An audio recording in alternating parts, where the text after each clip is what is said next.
real speakers, real coaches, real investors, real companies. No matter your destiny, all roads lead to Real Leaders Unite.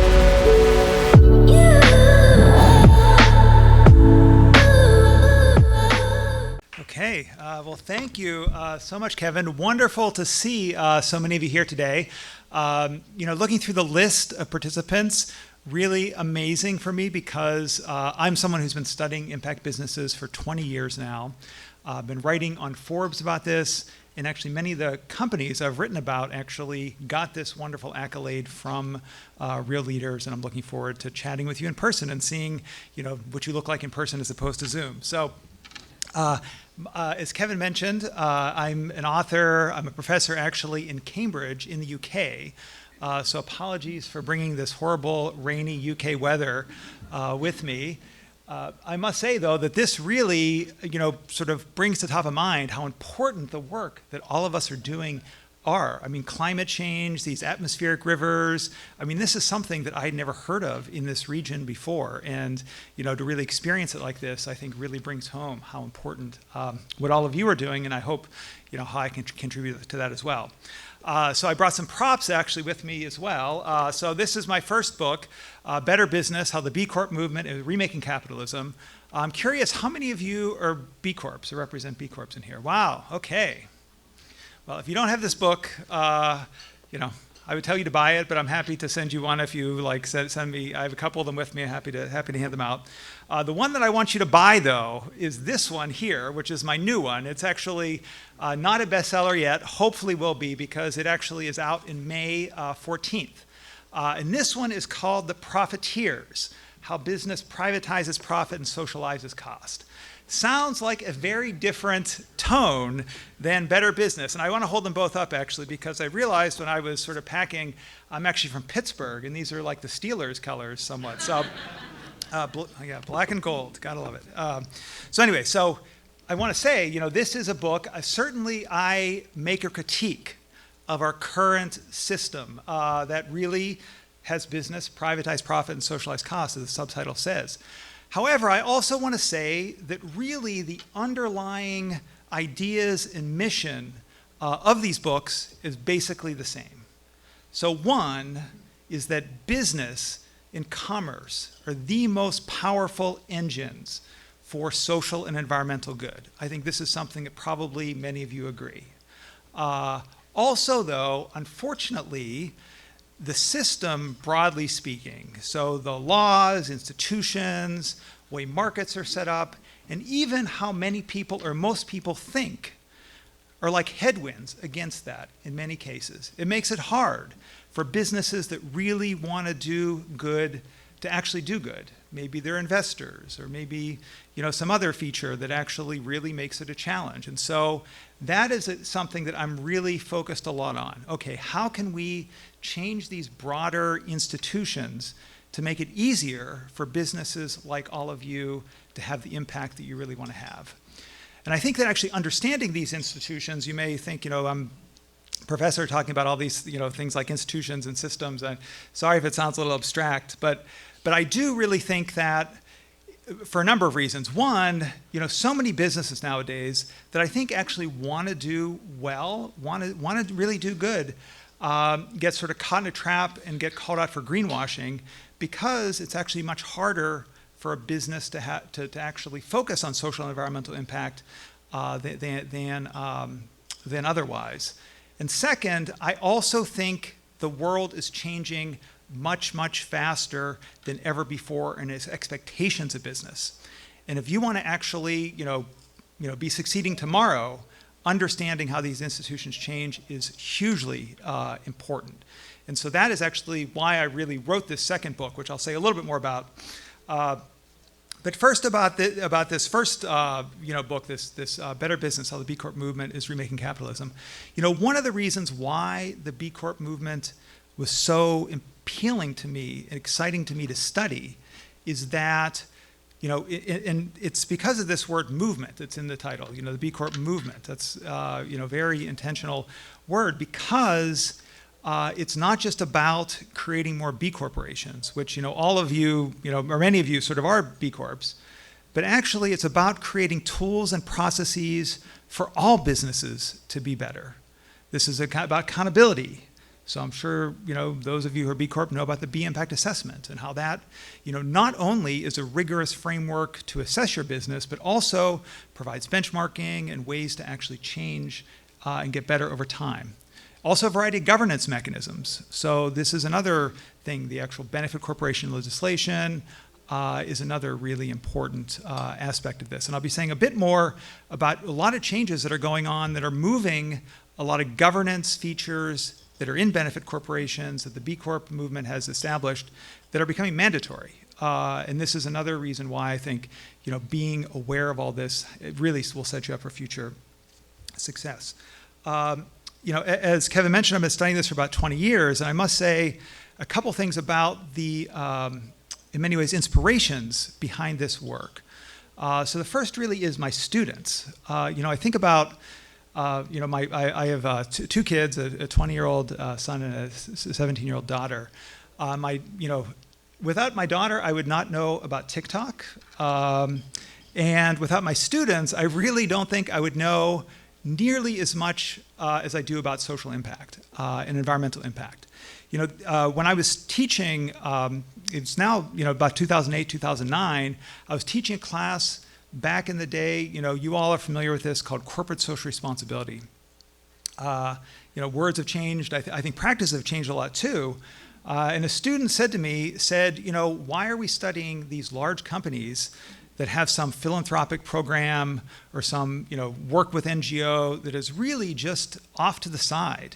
It's actually not impacting their core business. We should be studying companies like B corporations. And I had never heard of B corporations at that time. So I cold called, the B Lab office in, outside of Philadelphia, and said I was at, Harvard Business School at the time. Before Cambridge, I spent 12 years at Harvard and 6 years at Cornell. And I said I want to write a Harvard case study about this, B Lab. I'm not sure what it is, but can I come visit you? And went there and spent lots of time with the founders of B Lab and wrote this case study. And that really got me off on this journey of studying these social impact businesses. And now I've done case studies on scores of social impact businesses and B Corps in particular. And I decided to bring them together in this book, maybe 2017, 2018. And the time when I had this epiphany was when J. Cohen Gilbert, who was one of the founders of B Lab, he came to speak to my class at Cornell. And we had a sort of separate, public, campus-wide session for him to be able to talk about sort of his journey and how he founded B Lab and really the future of the movement. And whenever I organize speeches for visitors, I'm always a little bit hesitant because you never know how many people are going to show up. And it could be a little embarrassing. You have this big room and no one shows up. And I had experience with Jay in this because actually the first time I taught the B Corp case at Harvard, he, as well as Bart Houlihan and Andrew Kasoy, the three founders of B Lab, actually came to the class, and I scheduled a separate event, and virtually no one showed up. It was 2010, and so this was very early. I think there were maybe 300 B Corps at the time.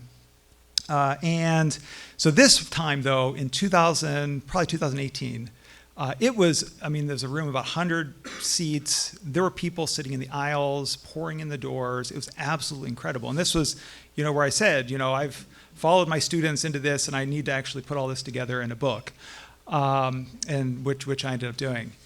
And the second inspiration, though, came from entrepreneurs like all of you. So when I started writing this, I figured I'd written 2 Harvard case studies on B Lab. Those are 30 pages each. I'd written cases on 7 or 8 B Corps at the time, everything from, small 3-person chocolate companies that are really working very deep in supply chains in Latin America, to Danone, at Danone North America, the largest, I think it might still be the largest B Corp. So I've written this huge number of case studies, and I figured I can just sort of put it all together. But actually, after I started interviewing and talking to current B corporations, I realized things had changed so much to really do this book justice. I needed to, really get into the details with the current day. And so I ended up at the time interviewing maybe 60 companies and wrote this book. So that's sort of the second sort of inspiration behind my work, is really sort of the entrepreneurs. As I moved into this next book, being in the UK has been tremendously influential as well. And I think this is now the sort of the third aspect that has really been a cornerstone, and that is learning about the sort of new regulations, learning about the new accountability systems that are really coming online, that are mandatory for companies. And one of these, which I'll speak a little bit about, is called the CSRD. Has people heard of this CSRD? A few people. So if we were to actually have this discussion in a year, I bet you almost everyone would raise their hand. I'll say a little bit more about it, not to get too deep in alphabet soup and acronyms, but it is really, I think, going to be transformational for the governance of companies and accountability of companies around the world. So I should also say, I was going to call on some people, but only one person, I think, raised her hand. Thank you, Kate. But I should mention, when we were originally planning this, it was going to be outside. I think it was going to be a little more informal. So I've really prepared somewhat sort of informal, remarks. I would love to have comments, questions. I have a few questions I'll throw out at you, but, let's please make this as interactive as possible. So, I'd love to, please let me know your comments. So, okay, so let me say a little bit about this new book and why I focus like I did on, in some ways, the critical part of the story, how business privatizes profit and socializes cost.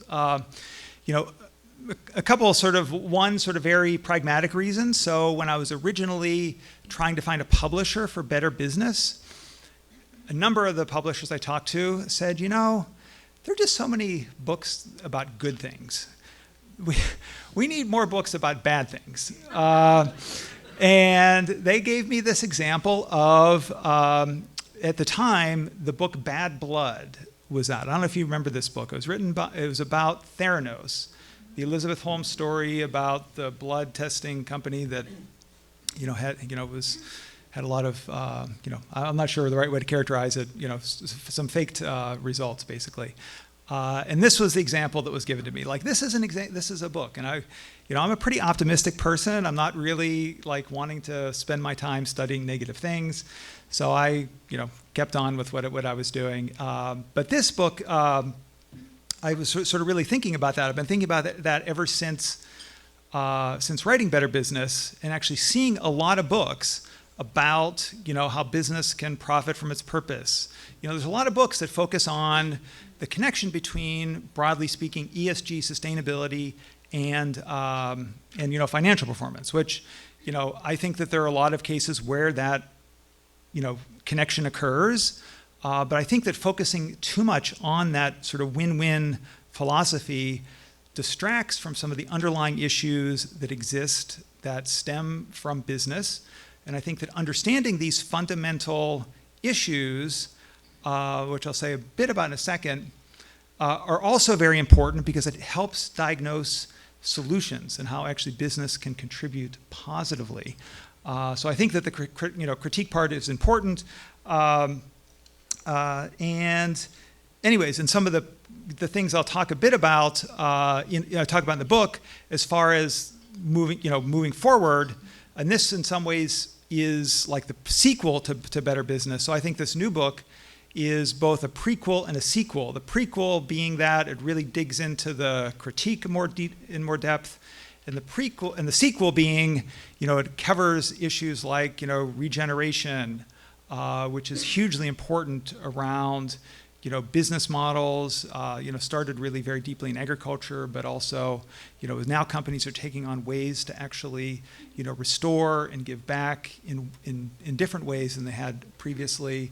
A lot of focus on JEDI, justice, equity, diversity, inclusion, which I think there's been, advancements on as well since I wrote this book. And I think also, the world is different for many reasons, so needed this sort of update. So let me say, you might be wondering, like this idea of privatizing profits and socializing costs. What exactly does that mean? That is a way I'm trying to express the abstract economic concept called externalities. Again, I don't want to get too sort of abstract or sort of jargony with you, but I do think this term is important to know. And what it is basically how many of the costs of business end up getting sort of borne by societies, by the environment. And that results in companies having higher profit.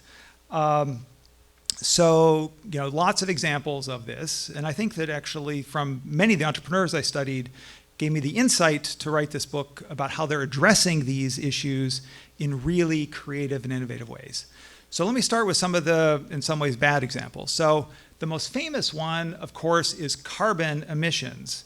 There's lots of talk about, carbon tax or carbon markets to try to adjust for the fact that companies that pollute, there's a cost that they are not bearing, that society, that where climate change is obviously a big issue, that there's big issues with pollution regarding health and how people live. So lots of external costs as a result of air pollution. I saw one study which documented how in a certain area, some coal-fired power plants, were charged like $8. Their cost was $8 for what they were doing, sort of the coal they had to buy and various things with the operations. But the actual costs to the local area, to potential effects of climate change were actually $16. So, this company was paying $8, but really the true cost of what they were doing was $24. So this idea of externalities, I think, is important because it actually, as I sort of argue in the book, really underlies a lot of issues. And it's really important to understand then how to address them. So a couple examples of companies that I talked about that really brought this to light to me. So one is Grove Collaborative. I don't know if you know Grove Collaborative. So they're a company here in California, in San Francisco area, that sells sort of health, beauty, home care type of products. Also B Corp. And I was talking to one of the co-founders, Stu Landsberg, and he told me the statement that their huge focus is plastic because, and he used the term externality. He said plastic is our biggest externality. And I'd never heard of plastic be thought of as an externality before talking to Stu. And so I'm like, well, can you please explain, what do you mean by this? He says, well, we're in this business. A lot of the products that we sort of sell or produce and sell under our name actually are packaged in plastic. And he said, plastic is something, obviously, there's a lot of trash issues, ending up in oceans. It's made typically petrochemicals.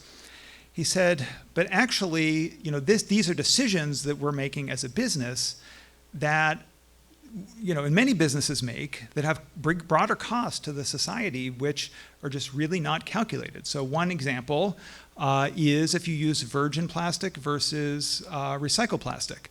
In some applications, I talked to a company that make cups, also my research, and they said that actually, to make the cups out of virgin plastic is half the price because just the material is easier to work with. So when they go to try to sell this to companies, of course they're going to, many companies are not going to care it's made out of recycled or virgin. They're going to buy the cheaper one, but that's actually something where that cost is actually passed on to the rest of society. Another example is in regard to just packaging in general. And I think Grove has done a really admirable job here of reformulating products like shampoos, for instance. I mean, now there's increasingly common shampoos as bars as opposed to liquids, and these can be packed in plastic, or excuse me, packed in paper as opposed to plastic. And they focused on being plastic neutral and a lot of very innovative things to think about their impact in terms of what the externalities are of their business and then how they can actually go about both resolving them as a company, but then also creating broader systems like this idea of plastic neutral. They now have a badging, a standard where people can see if they're, these products are, made with or sort of use plastic or not. So that's one sort of example that really helped inspire this book. The second example is in the area of societal inequalities in regards to inequality and discrimination.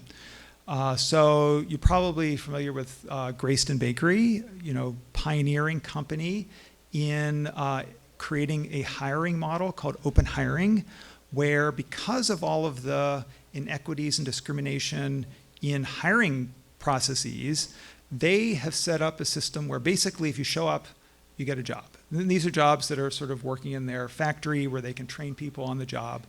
This is an issue or inequality is an issue, just as one example.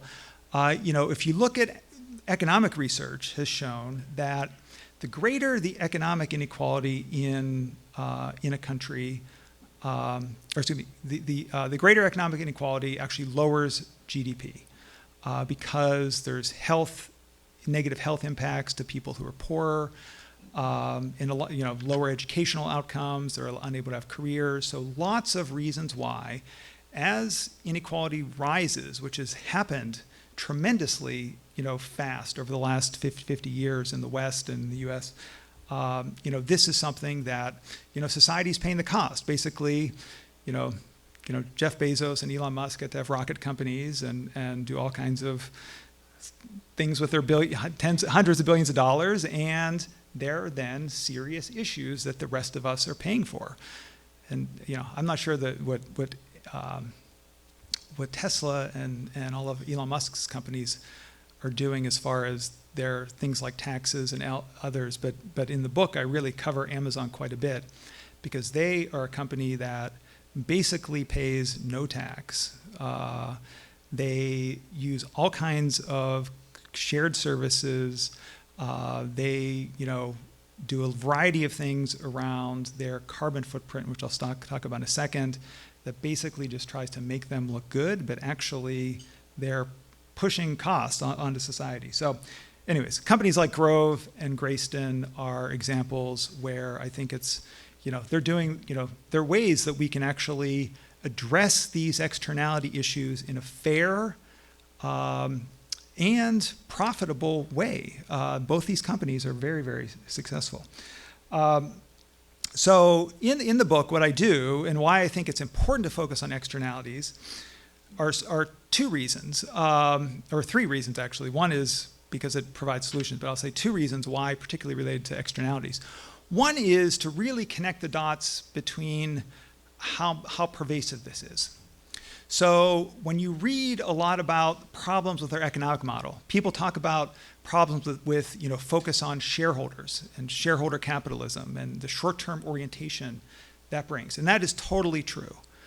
But I think the next layer down, why this short-term orientation is an issue, is that it results in companies putting off any sort of spending or programs that actually would internalize some of those externalities. So they just companies look for ways to externalize costs because of the short-term pressure. And so I connect the dots between many different, we talked about air pollution and carbon emissions. We talk about how a number of companies, which I'll say a little bit about net zero in a second, are really aiming to be authentic and decarbonize their operations in ways that are important to learn from. Trash and waste is another type of externality, and plastic is an example of that. Also the natural world. You have our amazing world that I think has gotten so little attention recently. People have been focusing very much on carbon emissions and issues with becoming net zero, but much less so on the natural world and biodiversity. And I think that's another topic that is really going to be a horizon topic, which you guys should all really focus on much, much more, about biodiversity. But the natural world, there's tons of externalities as well, which I'm not going to talk much about here today, but that's another area. So those are sort of in some ways 3 more environmental, and then also I have 3 areas of societal issues. So inequality, income inequality, wealth inequality, and discrimination. So I think it's important really to identify these externalities across these different areas. The second reason why I think it's really important to focus on this is that this is not an abstract economic or accounting concept. This is actually an idea that larger companies are actively managing to convince us that it's not their responsibility. So going back to the plastic example, we have this idea that recycling, we're plastic recycling. Probably people here know that actually plastic recycling is a big lie, basically. The trillions of tons of plastic that have been produced, like less than 10% of it is actually recycled. You see, advertisements, Coke, like a very diverse set of young people from Coke and Pepsi and Dr. Pepper. I don't know if you've seen this ad, but they are all talking about, how they're working together to create recycling systems. How about they figure out ways to actually stop using plastic? I mean, that actually would be probably the way to do it. So the second thing is that, the industry itself, these things surface through a variety of court cases that the plastic industry, actually the chasing arrow sign with numbers in the middle that is actually on the bottom of most things, is also a big lie. They actually use that symbol, purposely to make people think that it's recyclable. And so this is another sort of example. And another example, which I won't bore you with all these examples of how we've been misled by these companies, not just in these PR type campaigns, but also in regulations. So there's this movement around EPR, extended producer responsibility. A number of states in the US, perhaps California, I'm not sure, have passed these EPR regulations.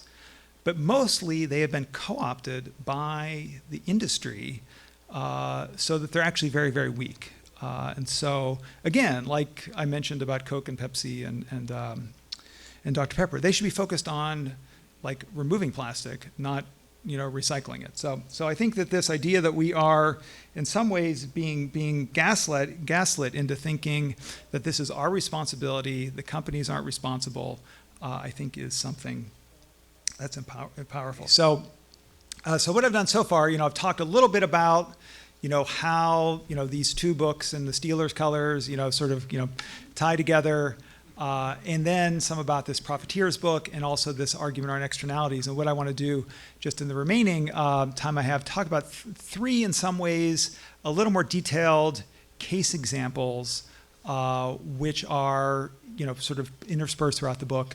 And then, sort of wrap up. So one of them I want to talk a little bit about is net zero.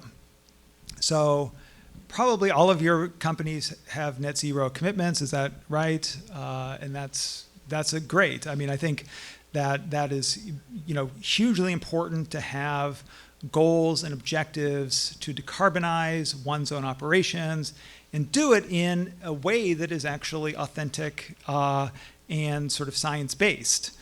A problem, though, is that, as you probably have read, like 90-some% of net zero goals have really been judged as very ineffective. And it's turned out to be just another way that large companies can greenwash. And I think there's 2 issues with having these net zero goals. It makes a lot of sense to have them because, the Paris Agreement, which is about, being net zero by 2050. It seems like a reasonable analog to think like, okay, we should be, companies net zero. And certainly, companies, your example on your decarbonization path, I think was great. I mean, we need to think about ways to decarbonize, which I'll talk about in a second. But 2 issues with net zero in general that I think this analog from countries in the Paris Agreement to companies, falls apart a bit. So one, issues of boundaries. So, when you're in a country or some region, there are defined boundaries. You can see what is produced in that, country versus not. And so actually the calculation is much more straightforward. Whereas companies, in so many cases, actually really are actively manipulating their boundaries in order to, claim net zero in different ways. And so I'm sure you all sort of know this well from various examples you've seen. Scope 3 emissions is really the big one. This is in supply chains or consumer, sort of through consumer use. And so many of the large companies through the Business Roundtable and other organizations are actively, lobbying the SEC to not have that be required in the SEC regulations around carbon accounting, which continue to get delayed. So you look at examples like Exxon. Exxon has a net zero commitment. How is that possible? I mean, that is sort of, it's sort of laughable. And there's even it was announced, some major announcement on CNBC, Exxon, net zero by 2050. Of course, they don't count their scope 3 emissions, which is the oil they sell, which is 90%. That just, their net zero commitment is about basically, the refineries they have or office buildings or something. So just ridiculous. Amazon, for instance, which is sort of, I think, seen as some climate leader because they were involved in starting this climate pledge 2040. But if you look at what they actually calculate, they only calculate Amazon branded products to their net zero calculations. I mean, think about Amazon. I mean, how much of the Amazon products on Amazon actually are net? So this is one example, boundaries and how companies, through avoiding scope 3 or just carving out some, sort of somewhat ridiculous, set are an example. Another one is in regards to, in some ways, another sort of where the analog between countries and companies falls apart a bit is the analog, is around what is the underlying sort of logic or objective of a business or company versus a country. So a country, is about creating good governance, sort of supposedly, hopefully, good governance, quality of life for its citizens, economic growth, certainly. But a company, even mission companies, are really very frequently, profit is an important economic measure, perhaps the most important measure. And so when you think about profit and loss, in many cases then, decisions around things like offsets, which that's a whole other conversation that we can have if one wants, is made based on price. And you probably read a lot of the exposés in the option sort of, offset market. There's been a number of these recently that have really discredited ones. And offsets, I think, are important to have actually good nature-based, offsets that actually are calculated in an effective way. But those are going to be much more expensive because there's a lot of cheap ones around, and because of the logic, sort of underlying logic companies, they're choosing the cheap ones. So I think a better approach, which maybe some of you have done, actually one of the companies I studied, Allbirds, is a really good example of I think, a much better approach to decarbonizing. So I would characterize what they do as looking forward as opposed to looking backward. So looking backward is like setting a goal like 2050 and saying, we're going to get there by 2050 and just basically no idea how you're going to do it. And that's what most companies actually do. I mean, there's an, kindly thinking an innovation gap. Or sort of one analogy I heard is like you have a map and you know where you're going, but you just have no idea like how you're going to get there. So the idea, so that is sort of in some ways looking backward. Looking forward is, so they take their entire sort of production stack and look at the carbon emissions issues, and then think for each of those steps how they can decarbonize. So this is their materials. Many of you, if not all of you, sort of know they have a variety of materials, one of which are wool. So they seek out regenerative wool in New Zealand that is actually carbon positive. Shipping, they move from air to shipping on a ship, which has huge effects on their whole business, because actually it takes a lot longer and you have to, sort of your projections are very different. And even through consumer use. So they think about how they can make the products last longer and, they told me when I sort of have interviewed them that, so you don't have to wash things as much, which didn't sound super appealing to me, but I get the spirit. So anyways. So I think this is the thing, looking forward and having intermediate goals. They have 2025 goals, they have 2030 goals, and actually examining the whole production stack. I'm going to say something really quickly, because I know we've been talking a long time, around some of these governance changes in CSRD, this acronym which I mentioned. It stands for corporate sustainability, climate reporting. Oh, now I don't know why I'm forgetting that acronym. Apologies. Anyways, we'll just call it CSRD then. So the CSRD is actually an EU regulation, hugely important for a number of reasons. One is that it takes an approach of what is called double materiality. So much of the climate reporting guidance or frameworks are around financial materiality.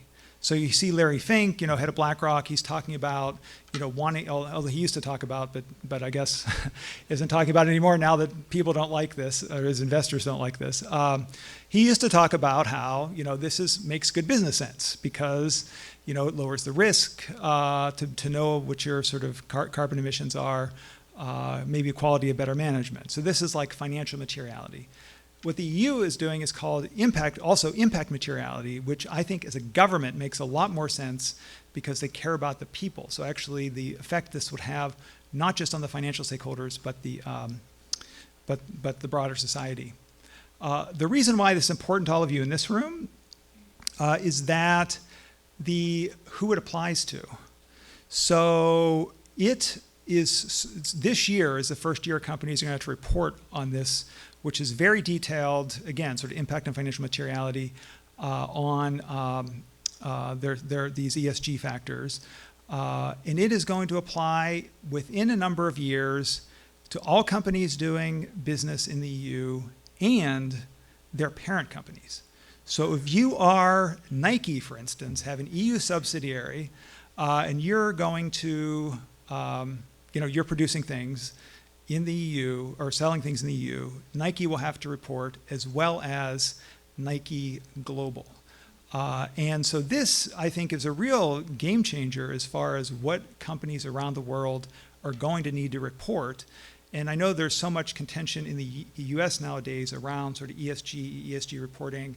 Again, the SEC keeps delaying its guidance, but in not that long, we're going to have laws around reporting that all companies, virtually all companies, there's like very small companies won't. And this is really important because also it's scope 3, companies are going to report on scope 3. So for instance, I was just actually in Malaysia in December, and this is hugely on the Malaysian government's radar. I met with one of the trade ministers, and he said that they are actually actively working with their SMEs on their ESG reporting and upgrading because they see this coming where the European companies are going to be, they want to capture more of the European company business in Malaysia in their SME sector. So they're already working on this. And I think that, the pervasiveness of this is going to be really important. And this is mandatory. And like financial reporting, if companies are greenwashing or not telling the truth, their directors and managers can be prosecuted for it. So it's very similar to what exists now in financial terms. So CSRD So you should look it up because it's actually Corporate Sustainability Reporting Directive. Thank you. I don't know why I sort of blanked on that. And there's also in the sort of queue, the CSDDD, which is the Corporate Sustainability Due Diligence Directive, which actually basically takes benefit corporation governance and a few other things and will make that the mandatory type of governance. And it's no surprise to me that this is something that sort of is very similar to much of the B Corp ideas because actually many of the people in B Lab are involved in these regulations. So again, this idea of a movement is really important. The final thing I'll say is actually just in regards to ideas around regeneration, which is a hot topic, a lot of sort of things being said about it nowadays. I cover a lot about this in the book. The whole third section of the book is about this because in many ways, a lot of what we talked about is negative externalities. Regenerative processes are positive externalities. These are ways that companies and systems can be designed that restore and give back. And so I think and this is where I think so much attention is being focused on in the agriculture space and elsewhere. If you think about sustainability or UN Sustainable Development Goals, sustain actually means actually keeping the same. It's not, the term itself is not about actually sort of restoring or making better. And so one area that many of you who work in agriculture have seen this in agriculture, the soil has been depleted tremendously. Lots of the, sort of Monsanto, products that was mentioned in the back have contributed to that. Business models of companies like Monsanto have contributed to, sort of cycles of debt for farmers.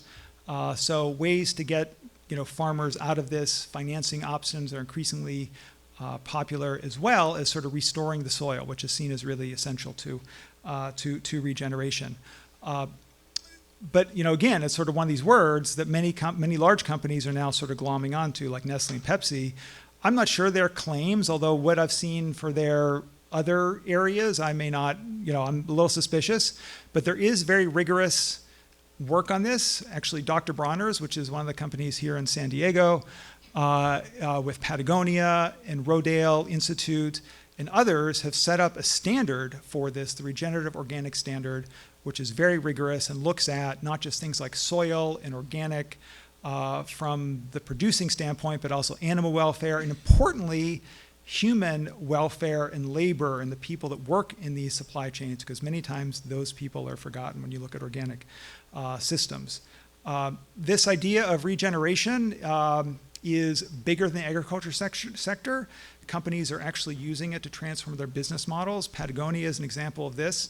I talked to not that long ago, Vincent Stanley. He told me how this idea of regeneration really was a huge unlock and aha for their entire business. From the late 90s up until like 2015, 2016, the mission statement of Patagonia included the statement, something like cause as little harm as possible. And that idea of causing as little harm as possible really aided them. And then when they started Patagonia Provisions, which is their food line, they learned actually by having smartly designed systems in agriculture, there can be positive feedbacks in ways that other side of their business they weren't seeing. And so this was what sort of started them on the journey. If their mission is now to save our home planet Earth, they have all these repair, anti-consumption, reuse. So really you can see how this is a broader idea that just sort of changes, can actually change one's mindset. Even a company that in the 90s and 2000s, Patagonia was as far out there as many companies were, but they really were able to really change what they were thinking. And finally, in closing, one of the things that has inspired me also in this book, I don't know if you know this famous quote by Dwight Eisenhower, where he was this general president, and he was basically the master logician of World War II. He wasn't a battlefield commander. He was the person that sort of figured out how everything sort of fit together and moved, et cetera. And he said, whenever I run into a big, complex problem, I always make it bigger to solve it. Whenever I sort of break things down, it actually doesn't help. but actually if you make it bigger, you can actually help see the broader contours of the issue and actually help sort of see a solution. I think that with these issues of climate, issues of inequality, this is the way we need to be thinking. So many people I run into in my work think they have the one silver bullet that is going to solve this. I told someone about my book one day, this new book, and they're in the blockchain industry, and they said, blockchain is the way to solve like these climate change. Maybe it is, I have no idea. But my thinking is that we need to think bigger, and by bigger I mean much more cross-sector way. So these things like regulation, CSRD, new investment approaches. I know there's a lot of folks in the impact investing industry here, and others like universal ownership. I'd love to talk to some of you about this if you're familiar with this. Companies and entrepreneurs coming together really play such an important role, an engine in this, and tying all these different sectors together. And finally, each of us as individuals and consumers. So with that, really amazing that all of you from around the world, from Nepal and Australia, me from the UK, others have gathered here because I think we all have a very similar mission to actually use business to make the world better. So wonderful to be here. Really enjoyed our discussion and look forward to talking to you more in a bit. Real speakers, real coaches, real investors, real companies. No matter your destiny, all roads lead to Real Leaders Unite.